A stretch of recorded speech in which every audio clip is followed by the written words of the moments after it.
it's not the same thing as a rookery or a breeding ground, although I'm sure that these sea lions have a lot of love to give. Unfortunately for them, they're just not quite big enough or strong enough to control a harem out at those rookeries. So instead, they spend their time at places like Point Bullhead, just eating and sleeping and fighting and practicing being mean to each other until they are big enough and strong enough to take part in those activities at the rookeries. And we can find them here at Point Bullhead year-round for a couple of reasons.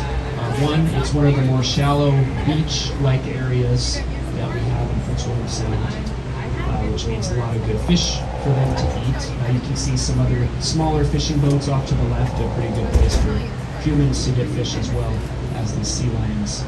Another reason we find them here year-round is because this beach is also southern-facing. So even on a cloudy day, they are able to gather much of the warmth from the sun's rays.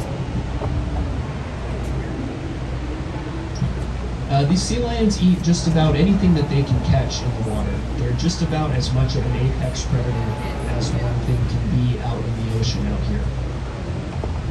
A fully grown Steller sea lion can be up to 12 feet in length and weigh well over 2,000 pounds. And at that point, really just too big and fast for even something like a killer whale to bother trying to hunt down. Although occasionally a transient orca might take a baby sea lion off the beach, and like I said, a fully grown sea lion is really too much for them to handle.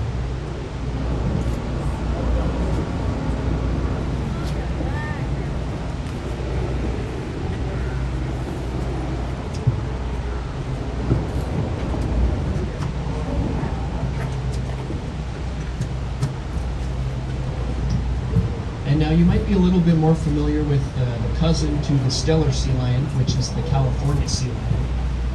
If you are familiar with them, there's really three major differences that I like to point out. The first is the size. I mentioned 12 feet in length and over 2,000 pounds, much bigger than a California sea lion would ever grow to be. So these Stellers, much bigger than a California variety.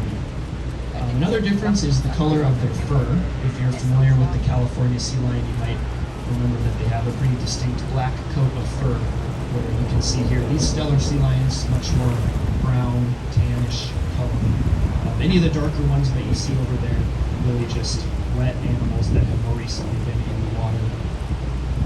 And then the third difference that I like to point out is the noise that they make. If you're outside, you might be able to hear that growling, almost sounds like they're burping on the beach over there. Much different than the California sea lion with that kind of more familiar barking noise that they make. And the reason that I like to point out that third difference is because if you're lucky, from time to time you might actually be able to pick out the distinct barking of one California sea lion that for whatever reason has decided to make its home here at Point Bullhead. I'm not sure why it's here or how it found its way all the way up here, but the last couple summers there has been one California sea lion at the beaches here at Point Bullhead. Although I did mention there are a few beaches with sea lions on them, so I'm not actually sure if it's at this specific one that we're looking at, but sometimes you might be able to catch that barking noise of the California sea lion. And Point Bullhead itself, a pretty impressive headland. If you are outside and you look up, you can see that it rises about 1,600 vertical feet straight out of the water's edge. And I mentioned that muskeg and the trees growing out of the rocks. So if you look up there, there's quite a few trees. It really looks like they're growing just straight out of the cliffside up there. It's pretty neat.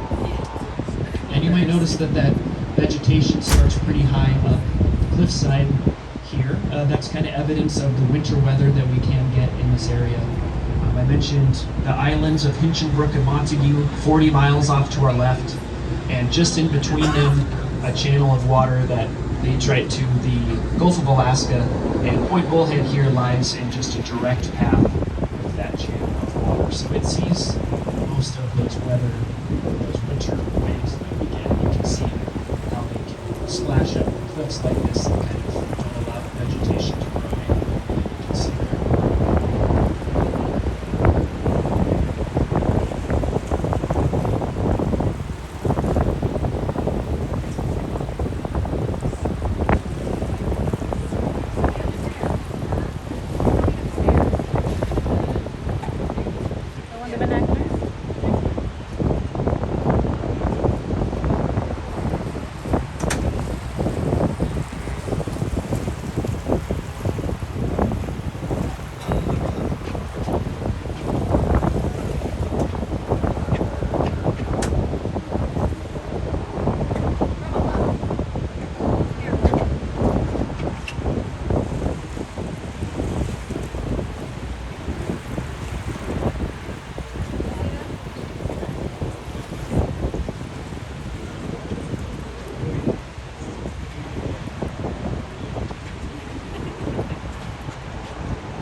No, it's rocking.